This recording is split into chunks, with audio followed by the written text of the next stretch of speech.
Listen to me carefully, because what I'm about to tell you will break your heart before it heals it. There was a father who had everything. 12-bedroom mansion. More money than he could spend in 3 lifetimes. His name on buildings across America. But every night, he'd stand outside his son's bedroom door, unable to go in. Frozen. Paralyzed by his own fear. Inside that room sat a 15-year-old boy in a wheelchair, staring out a window, drawing pictures of legs that would never work again. A boy who'd stopped smiling 3 years ago when a car crash took his mother's life and his ability to walk. The father tried everything. Flew his son to Switzerland, to Germany, to Japan. Spent millions on specialists who all said the same thing. He'll never walk again. But here's what broke my heart the most. It wasn't a doctor who saved that boy. It wasn't money. It wasn't medical miracles. It was a housekeeper. A woman who used to be a physical therapist until her husband abandoned her. A woman who traded her dreams for a mop and bucket just to feed her kids. A woman who had every reason to keep her head down and mind her own business. But when she saw that broken boy by the window, something inside her refused to stay quiet. And what happened next? What she did in secret, risking everything she had. It didn't just change that boy's life. It exposed a truth that every single person watching this needs to hear. Because this story isn't just about a rich man and a poor woman. It's not just about a boy learning to walk again.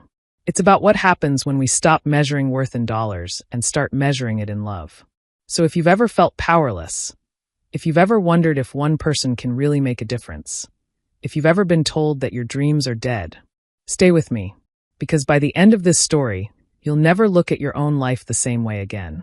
This is the true story of how a $12 an hour housekeeper became the richest woman in Los Angeles. Not because she gained money, but because she gave something money could never buy. Let me take you back to where it all began. Welcome to Voice of Granny. While you are here, please hit the subscribe button and comment your view on the story and where you're watching from.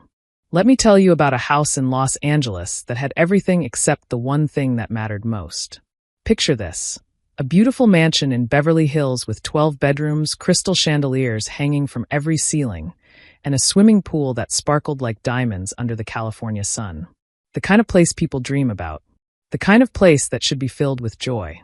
But when you stepped inside, something was wrong. The air felt heavy. Cold. Like the house itself was holding its breath, waiting for something that would never come. This was the home of James Carter, one of the most successful real estate developers in America. He built shopping malls, office towers, apartment complexes across the country. His name was on buildings from New York to Texas. When James Carter wanted something built, it got built. He was a man who turned dreams into concrete and steel. But there was one thing James couldn't build. He couldn't build a bridge back to his own son. 3 years ago, everything changed in a single terrible night. James's wife, Sarah, died in a car crash on the Pacific Coast Highway. The accident didn't just take her life. It took something from their son, too. 12-year-old Tommy was in that car. He survived, but his legs didn't. The doctors said words that felt like knives. He'll never walk again. James couldn't accept it. He wouldn't accept it. He flew Tommy to the best hospitals in the world. Switzerland, Germany, Japan. Every specialist that money could reach. But each trip home felt heavier than the last. Each new doctor shook their head with the same sad, professional sympathy that made James want to scream. Now Tommy was 15. He sat by his bedroom window every day, staring out at a world he used to run through. His wheelchair had become his prison, and worse than that, his spirit was dying. The boy who used to laugh at everything, who used to play basketball in the driveway with his mom cheering from the porch, that boy was gone. In his place was a shell, a ghost, someone just waiting for time to pass. And James? He ran. Not physically, but mentally.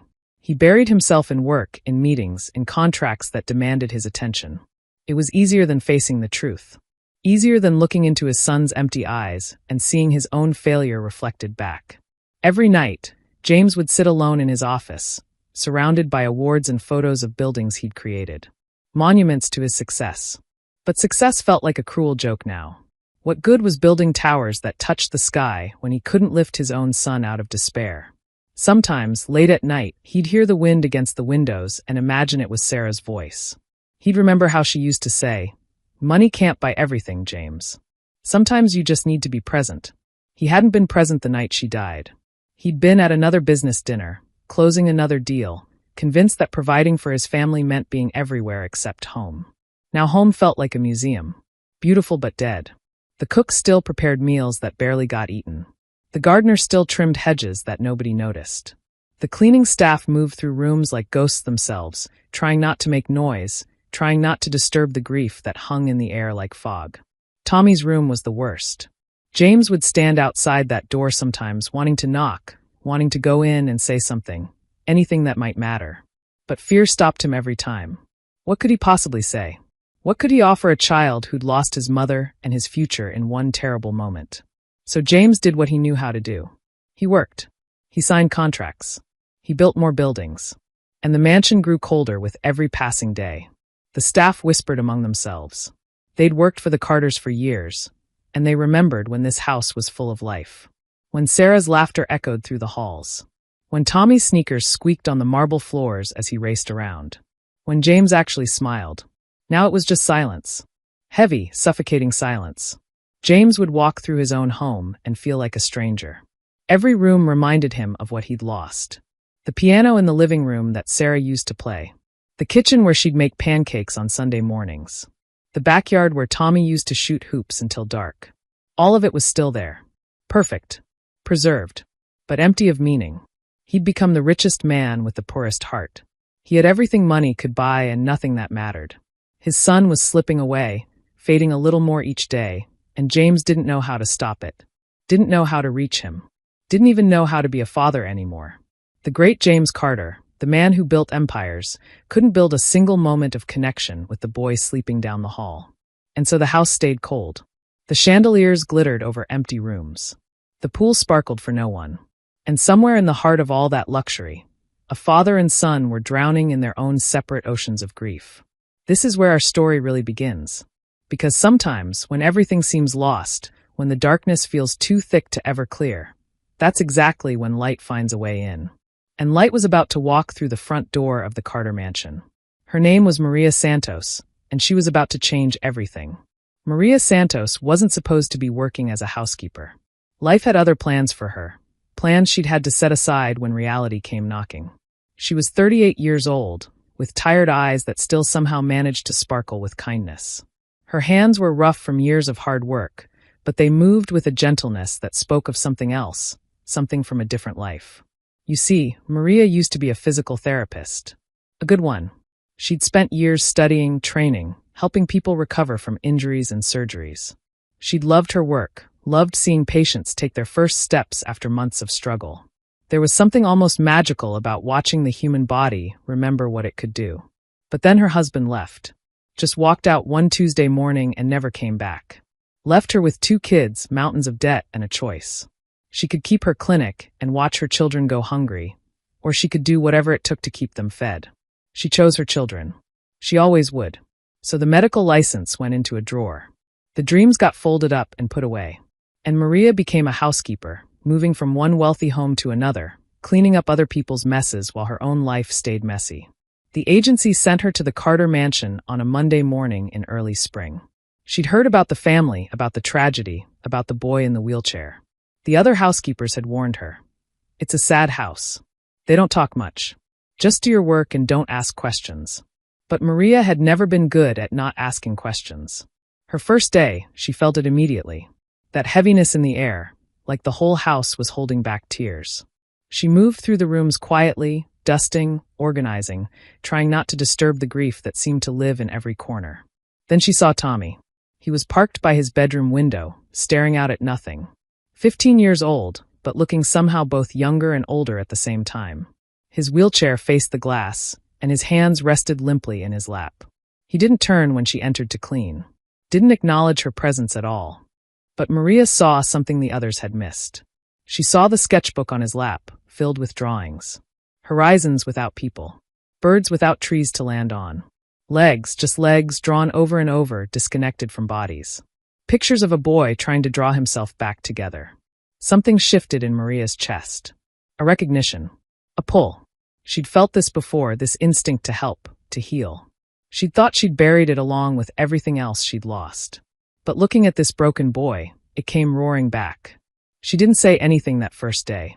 Just cleaned around him, hummed softly to herself, and left. That night, riding the bus home through the Los Angeles traffic, Maria couldn't stop thinking about Tommy. About his empty eyes. About those drawings. About the way the whole house seemed to have given up on him.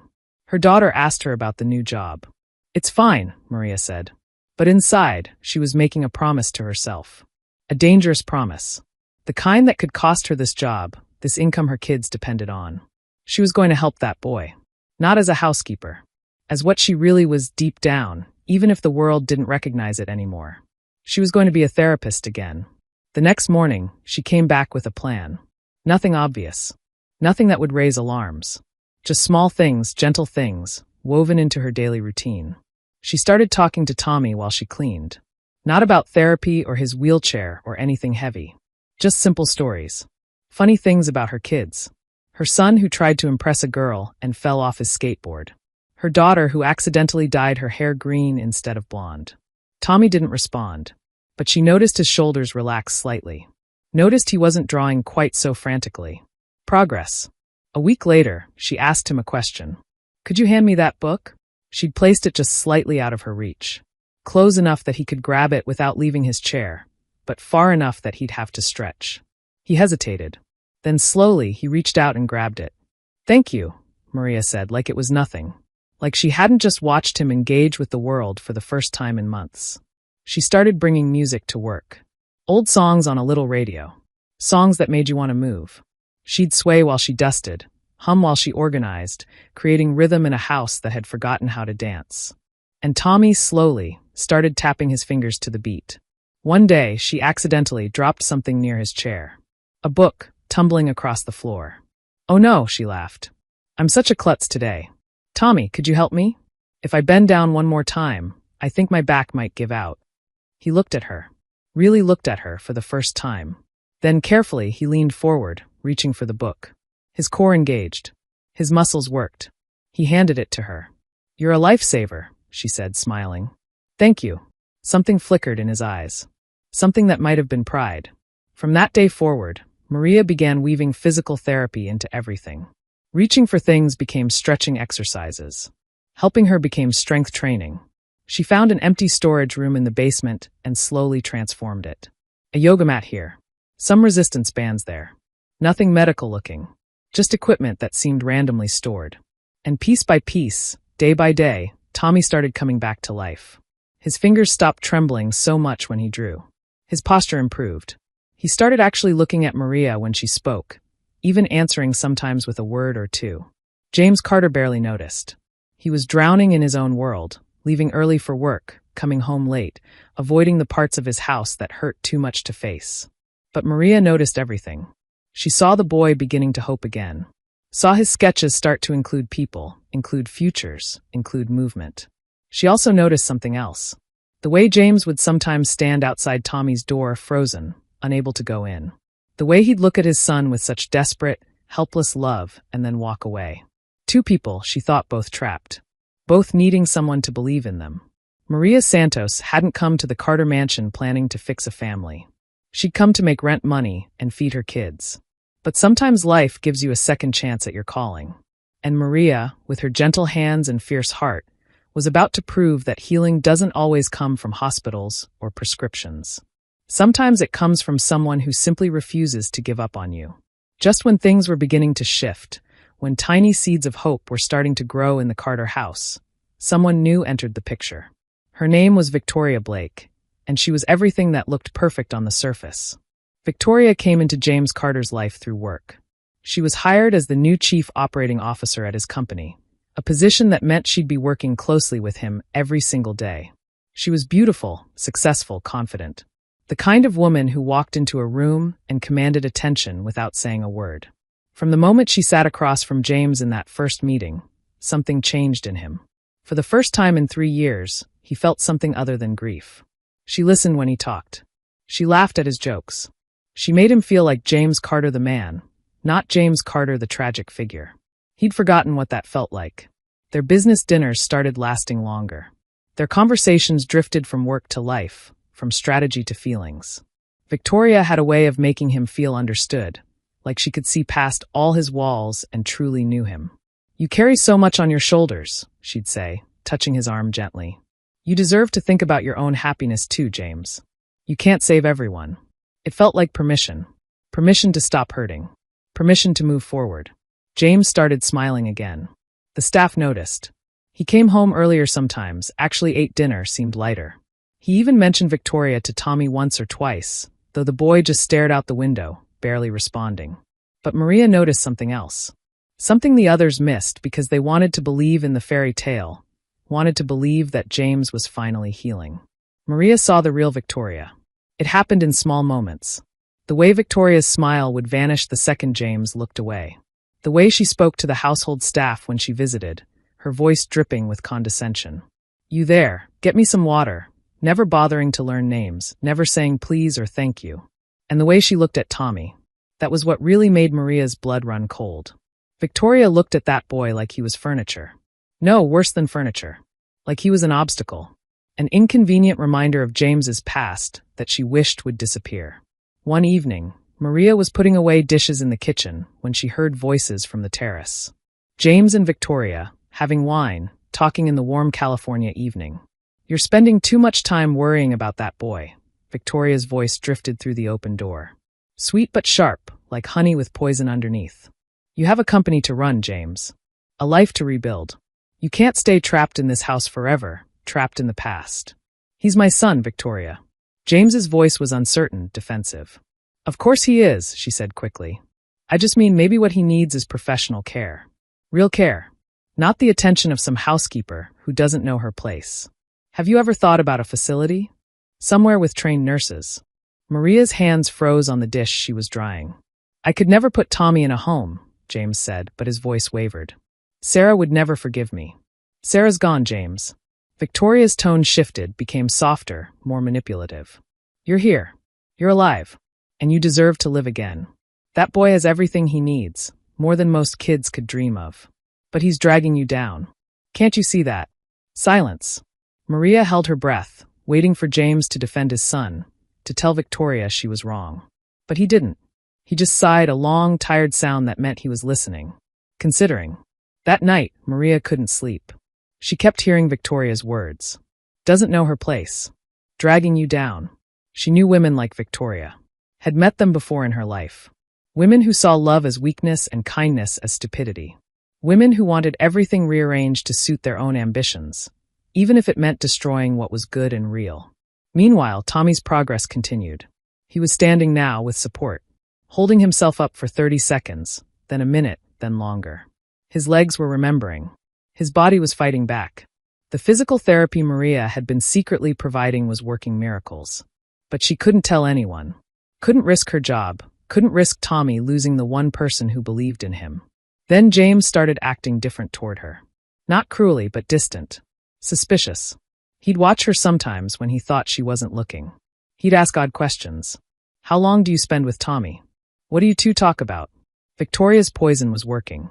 One day, Maria overheard another conversation. This time, Victoria's voice was urgent, almost excited. I'm just saying, James, don't you think it's strange? That woman spends hours alone with your son. What do you really know about her? What if she's using him? Using you? You're wealthy, vulnerable. People take advantage. Maria's been nothing but kind, James said, but doubt crept into his voice. Kind. Or calculated. Victoria pressed. I'm only worried about you. About your family. Maybe you should just, make sure everything is above board. For Tommy's safety. And that's when James made the decision he'd later regret. He had security cameras installed throughout the house. Hidden cameras. To watch Maria. To prove Victoria wrong, he told himself. To protect his son. But really, to feed the doubt that was growing like weeds in his heart. Maria didn't know about the cameras. She continued her work, continued helping Tommy, continued believing that love and perseverance could heal what seemed broken beyond repair. But shadows were closing in. And sometimes the people who hurt us most are the ones wearing the biggest smiles. Victoria was winning. And she knew it. Every doubt she planted, every suspicion she nurtured, was pulling James further from his son and from the one person actually helping them both heal. The house that had been learning to breathe again was about to face its darkest test yet. It was a Tuesday morning when everything came crashing down. The kind of morning that starts normal and ends with your whole world turned upside down.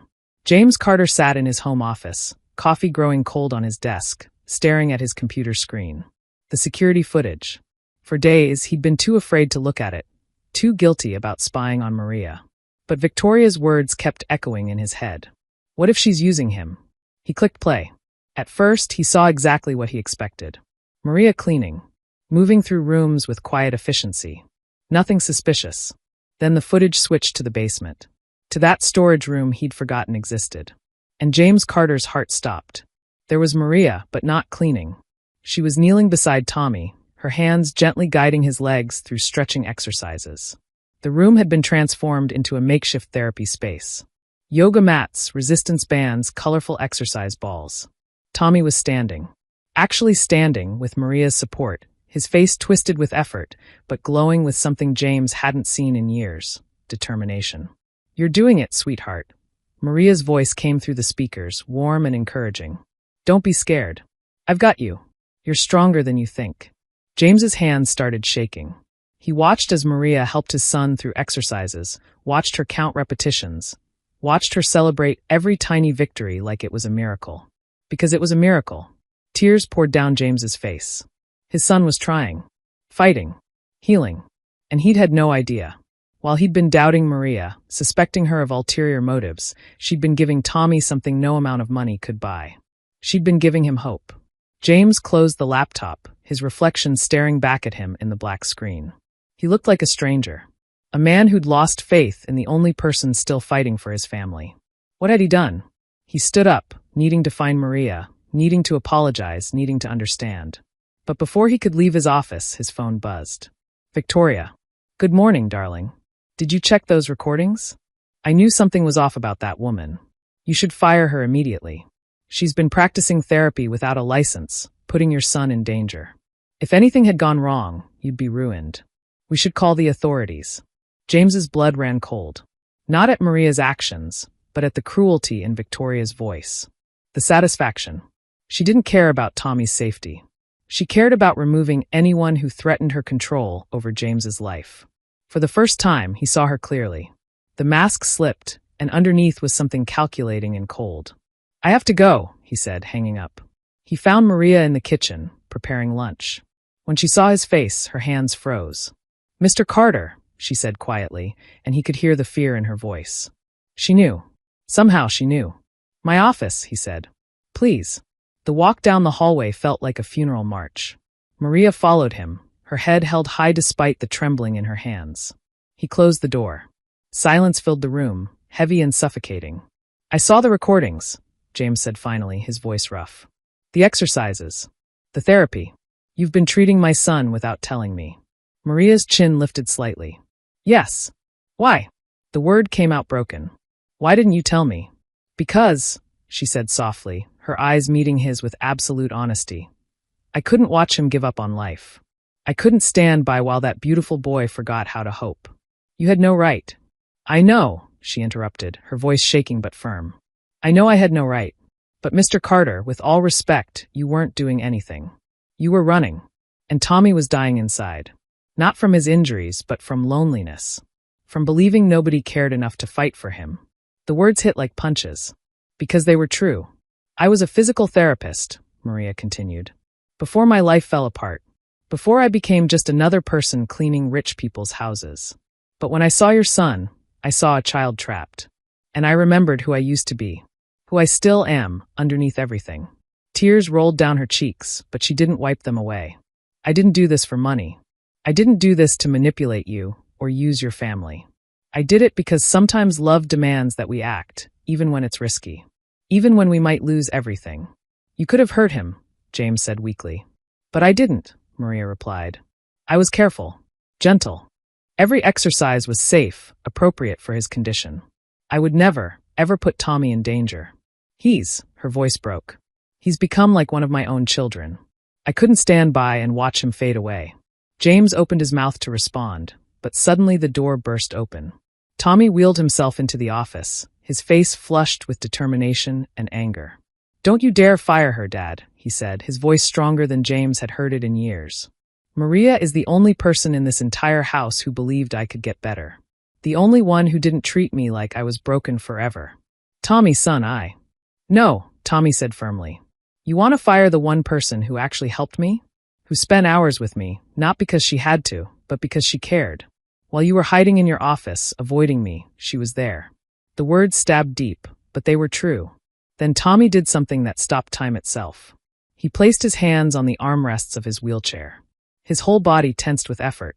Slowly, shakily, with muscles trembling from the strain, he pushed himself up. And he stood. His knees wobbled. His breathing came in gasps. But he was standing. Actually standing on his own 2 feet, for the first time in 3 years. This is what she gave me, Dad, Tommy said through tears. She gave me myself back. James's vision blurred. He couldn't breathe. Couldn't speak. He crossed the room in 2 steps and fell to his knees, wrapping his arms around his son, holding him as they both cried. All the years of grief, of distance, of fear, it all came pouring out in that moment. The sound of a heart learning to beat again. The sound of a family remembering what love feels like. Maria stood back, quietly crying, ready to leave if they asked her to. But James reached out, grabbing her hand, pulling her into the embrace. You gave me back my son, he whispered. How can I ever thank you? Behind them, none of them noticed Victoria standing in the doorway. Her face was twisted with rage and something else, fear. Fear that she was losing her grip on the life she'd been carefully constructing. How touching, she said coldly. But you do realize she's been practicing medicine illegally, right? She could have killed Tommy. And James, when this gets out, your reputation will be destroyed. Unless, she paused dramatically, you do the right thing and report her yourself. Show everyone you had no idea she was manipulating your family. She tossed a folder on James's desk. Copies of the security footage she'd somehow obtained. Choose carefully, Victoria said with a cruel smile.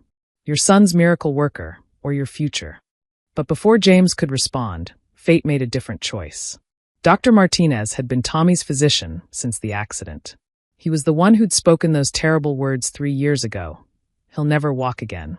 He'd watched this family break apart from grief, had seen the hope drain from James Carter's eyes with each failed treatment. So when James called him that Tuesday afternoon, his voice strange and urgent, Dr. Martinez came immediately. He arrived at the mansion to find an unusual scene. Victoria Blake standing by the window with her arms crossed, looking furious. Maria Santos, the housekeeper, sitting quietly with her hands folded, looking resigned. And James Carter, pacing back and forth like a caged animal. Thank you for coming, James said. I need you to look at something. And I need your professional opinion. He showed Dr. Martinez the security footage. The doctor watched in silence.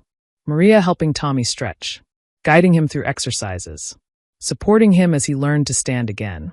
His expression remained neutral, professional, but his eyes grew wider with each passing minute. When it finished, Dr. Martinez sat back in his chair. The room held its breath. Well, Victoria said sharply. That's malpractice, isn't it? Practicing without a license?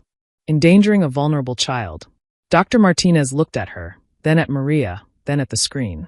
When he finally spoke, his voice was filled with wonder. This isn't malpractice, he said quietly. This is extraordinary. Victoria's face went white. Everything I'm seeing here, Dr. Martinez continued, is gentle, adaptive physical therapy. The techniques are sound. The progressions are appropriate. Frankly, he turned to Maria, what you achieved here is something I could not do. You gave this boy hope when medicine had given up on him. He stood up and walked over to Maria. You were a licensed therapist? She nodded. 10 years. Before life got complicated. It shows, he said. Every movement is calculated safe. You have the instinct for this. The gift. He turned to James. Your son is getting better because this woman saw what the rest of us missed. That healing isn't just physical. It's emotional, spiritual, and sometimes it requires someone who loves enough to take risks. Victoria made a disgusted sound and grabbed her purse. This is insane. James, if you choose some housekeeper over me. Then I choose correctly, James said quietly. The room fell silent. What? Victoria stared at him. I said, James repeated, his voice growing stronger. Then I choose correctly. You know what I saw on those recordings, Victoria? I saw love. Pure, selfless love. Something I'd forgotten existed. And you know what I see when I look at you now? He stepped closer to her, his eyes hard. I see someone who pretended to care about me so she could control me. Someone who saw my son as an obstacle instead of a human being. Someone who tried to tear apart the one good thing happening in this house. Victoria's mask cracked completely. You're choosing her? A maid. I'm choosing my son, James said. And anyone who truly cares about him. Which clearly isn't you. Victoria's face twisted with rage. You'll regret this, James Carter. I'll make sure everyone knows. That my son is walking again? James interrupted. That someone showed him more compassion than all my money could buy? Please tell everyone. I dare you. Victoria grabbed her things and stormed out. The click of her heels on the marble floor faded away, and the mansion seemed to exhale, releasing tension it had been holding for months. When the door slammed shut, James turned to Maria. This woman who'd risked everything for a boy she barely knew. I'm sorry, he said, his voice breaking. I doubted you. I let someone poison my mind against you when you were saving my son's life. Maria stood up, tears in her eyes. Mr. Carter. James, he corrected. Please. Just James. James, she said softly. I don't need apologies. I just needed Tommy to have a chance. That's all I ever wanted. It's not all you deserve, though, Dr. Martinez interjected. With your permission, James, I'd like to help Maria get her license reinstated. What she's done here, it needs to be shared with other families. Other children who need exactly what she gave Tommy. James's eyes lit up. More than that. Maria, what if we created something together? A foundation. A place where families like mine, families who can't afford endless medical bills or experimental treatments, could get the kind of care you gave Tommy. Physical therapy, emotional support, hope. Maria's hand flew to her mouth. I couldn't possibly. Why not? James asked. You rebuilt my son with nothing but compassion and old equipment in a storage room. Imagine what you could do with proper resources. With a team. With purpose. For the first time in years, Maria saw her old dream rising from the ashes. Not just surviving anymore. Actually living. Actually helping. We'll call it the Sarah Carter Foundation, James said quietly. After my wife. She always said the best way to honor someone's memory is to help others the way they would have wanted. This is what she would have wanted. 6 months later, the Sarah Carter Foundation opened its doors in downtown Los Angeles. A beautiful facility with state-of-the-art equipment, but more importantly, with heart. Maria ran the physical therapy program. Her license had been reinstated, and she'd assembled a team of therapists who understood that healing required more than just medical knowledge. It required love. On opening day, a crowd gathered. Local news cameras. Families with children who'd been told they'd never walk, never run, never dance. Families who'd been given the same hopeless speeches that James had heard 3 years ago. James stood at the podium, Tommy beside him. The boy still used a walker sometimes, but he could stand on his own. Could take steps. Could live. 3 years ago, James began, his voice carrying across the crowd. I thought I'd lost everything. My wife was gone. My son was trapped. And I didn't know how to fix it. I threw money at the problem. I flew around the world. I talked to every specialist who'd see me. He paused, looking at Maria standing in the front row. But it wasn't money that saved my son. It wasn't prestige or connections or medical degrees from fancy universities. It was one woman who looked at a broken boy and refused to accept that broken was forever. One woman who risked her job, her safety, everything, because she believed love could heal what medicine couldn't. Tommy took the microphone, his voice steady and clear. When my mom died, I wanted to die too, he said. Not physically, but inside. I gave up. And everyone around me kind of gave up too. Except Maria. She saw me, really saw me, and decided I was worth fighting for. He turned to the crowd, to all the families holding their breath with hope. If you're here today with a kid who's been told they can't, I want you to know something. Maybe they can't walk yet. Maybe they can't stand yet. But they can hope. And sometimes hope is where healing begins. The crowd erupted in applause, many wiping tears from their eyes. Later that day, after the ceremonies ended and the crowds dispersed, James found Maria in one of the therapy rooms. She was setting up equipment, making everything perfect for their first patients tomorrow. You changed my life, he said simply. Maria turned, smiling. You changed mine too. Gave me back my purpose. Reminded me that who we are inside never really dies, even when life tries to bury it. I can't pay you back for what you did, James said. You already have, Maria replied. Look around. This place, these families will help. That's payment enough. More than enough. They stood together in comfortable silence, watching the California sun set through the windows, painting everything gold. Outside, Tommy was in the courtyard, showing some younger kids his walker, making them laugh with stories about his therapy sessions.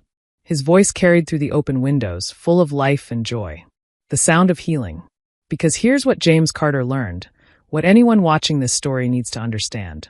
True wealth isn't measured in bank accounts or square footage or fancy cars. It's measured in the lives we touch, in the hope we give, in the love we choose to offer, especially when it costs us something. Maria Santos came to the Carter mansion as a housekeeper, but she left as the woman who taught a billionaire the most important lesson he'd ever learn. That the smallest act of kindness, given freely from a heart that refuses to quit, can rewrite the entire story of a life. Sometimes it takes losing everything to discover what really matters. And sometimes it takes a stranger to remind you that family isn't just who you're related to. It's who shows up, who stays, who fights for you when you've forgotten how to fight for yourself. This is a true story, not in the facts, but in the feeling. Somewhere right now, someone is giving up on a dream because life got hard. Someone is looking at a child and seeing only limitations instead of possibilities. Someone is measuring their worth in dollars instead of love. And somewhere, someone like Maria is choosing to show up anyway. To fight anyway. To love anyway. Because that's what heroes do. They don't wear capes or have superpowers.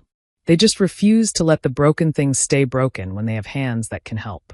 The Sarah Carter Foundation is still operating today, 5 years later. They've helped over 3,000 children learn to move again, to hope again, to live again. And every single one of those children carries a piece of Maria's heart with them. Tommy is now 20 years old. He walks without assistance. He's studying to become a physical therapist himself, inspired by the woman who saw past his wheelchair and into his soul. And James? He still builds buildings. But now he also builds hope. Every dollar his company earns, a portion goes to the foundation. Every tower that rises in the Los Angeles skyline is a reminder that some things are worth more than profit. Maria still works at the foundation. She could have retired a dozen times over with the salary James insists on paying her. But she shows up every morning at 7, coffee in hand, ready to look at another child and say, "You're stronger than you think. And I'm not giving up on you." Because once you remember what it feels like to save a life, you can't go back to just living your own. So if this story touched your heart, if it reminded you of something you'd forgotten, let me ask you this. Who in your life needs someone to believe in them? Who's sitting by a window somewhere, giving up hope, waiting for someone to notice? Maybe that someone is you. Maybe today is the day you decide that broken doesn't mean forever. That giving up isn't the only option. That love, real love, the kind that shows up and does the work even when it's hard, that kind of love can change everything. Maria Santos wasn't rich, wasn't famous, wasn't extraordinary in any way the world usually measures. But she showed up. She cared. She refused to accept that a 15-year-old boy's story was already over. And that made all the difference. What will you do with your hands today? Will you build walls, or will you build bridges? Will you pass by the broken things, or will you stop and try to mend them? The world is full of people who need exactly what Maria gave Tommy. Not money, not pity, just someone who sees them and says, "I believe in you, and I'm not walking away." Be that person. Be the light in someone else's cold house. Be the voice that says, "You're stronger than you think." Because at the end of our lives, we won't be measured by what we accumulated. We'll be measured by what we gave, by who we lifted, by how much love we left behind. And that, my friends, is the only wealth that really matters. Thank you for listening to this story. If it moved you, share it with someone who needs to hear it. And if you're that person who needs to hear it, know this. Your story isn't over. Your best chapters might be still waiting to be written. And somewhere out there, your Maria is coming. Don't give up. Keep hoping. Keep fighting. Because you're worth it. You've always been worth it. The end. If this story touched your heart, please leave a comment below telling us what hope means to you. Share it with someone who needs encouragement today. And remember, kindness is never wasted, love is never foolish, and the smallest act of compassion can change a life forever.